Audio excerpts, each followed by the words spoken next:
get to start solving the problem that we have at hand. Who gets a bonus? So we left off here last time. We were just playing around with Tableau. I hope you had a chance to explore further the different buttons and tools that Tableau has to offer, because the more you play around with it, the better you get at it, and it happens very quickly because Tableau is very, very intuitive. And that's just, we're talking just about the navigation, so you know basically where to look for what. Right now I'll show you another cool feature is clear the dashboard. So we don't want any of this, and so there's a button over here, the red one, clear sheet, and so we're just going to click that, and voila, everything's gone. By the way, if you're using the Mac or a MacBook, some of these layouts might be a bit different, so just kind of follow along, and you will be able to find where they are, but just bear in mind that they might not be in the same exact place as I'm showing. Okay, so let's start answering the question. We already know that we can create bar charts. Let's create a bar chart for the representatives and see what they've sold. So we want representatives to be kind of in the columns. So there they are, our salespeople. And let's see how many units each one of these representatives has sold. There we go. So we can see that Richard has sold the most units, which is great. And how about we now break it down by region? So we know that we have 3 bonuses, one for every single one for the best representative in each region. And like this, we can't really tell who's the best in each of the regions. We can just tell who's the best overall. So what we're going to do is we're going to take region, and we're going to drag it into columns, but we're going to put it before representative. So as you can see, I'm doing here, and I'm just going to let go. And what does that do? Well, it gives us a kind of another level on top of our representatives. So first, the chart is broken down by regions, so that you can see that here. So I'm just going to make this a bit smaller so I can zoom in.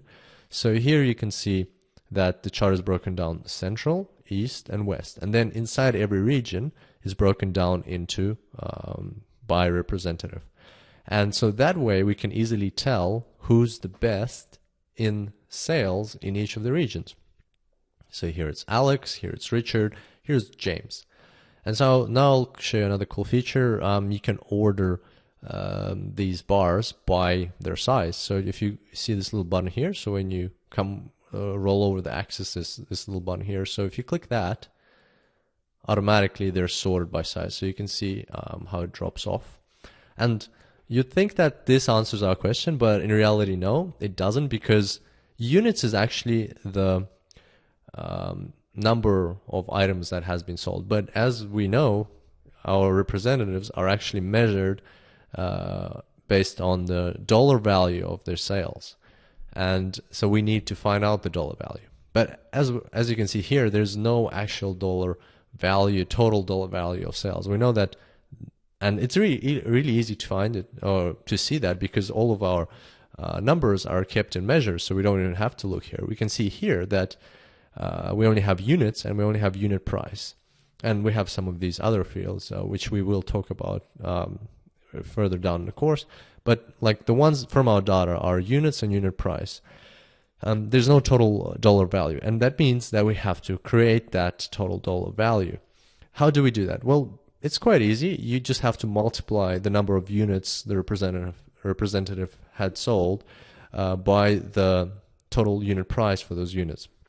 So if I click our data here, I go to view data, you can see here that when, for instance, Nick sold binders, he sold 29 binders at the price of $1.99 each. So the total revenue from that sale would be 29 times $1.99, making it somewhere around $58 for that sale.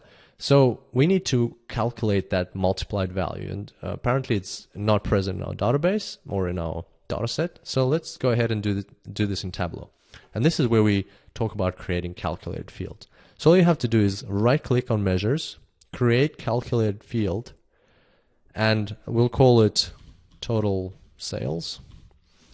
And here we will take unit price or units, and we will multiply units by unit price. We'll click OK. So now we have a total sales value. And as you can see, there's a little equal sign before the hashtag. That means it's a calculated field. So what we're going to do now is we're going to take total sales and we will drag it onto our chart to replace the units. So I'll just drag it exactly on top. And as you can see, Tableau picks it up and aggregates it just as it did with units. The other way to do it is you can take this one off, remove it, and then take total sales and put it on where you need it to be. And so now we have sum total sales. And now if we order by this value, you will see that we have a different picture. Now Richard is no longer the best seller overall. Susan beat him in the East region. Matthew is the best in the Central region. And James is still the best in the West region. So now we know who has deserved the bonus. It's Matthew, Susan, and James. And that was an example of how to create a calculated field in Tableau. Hope you enjoyed that, and I look forward to seeing you next time when we will be talking about colors. Until then, happy analyzing.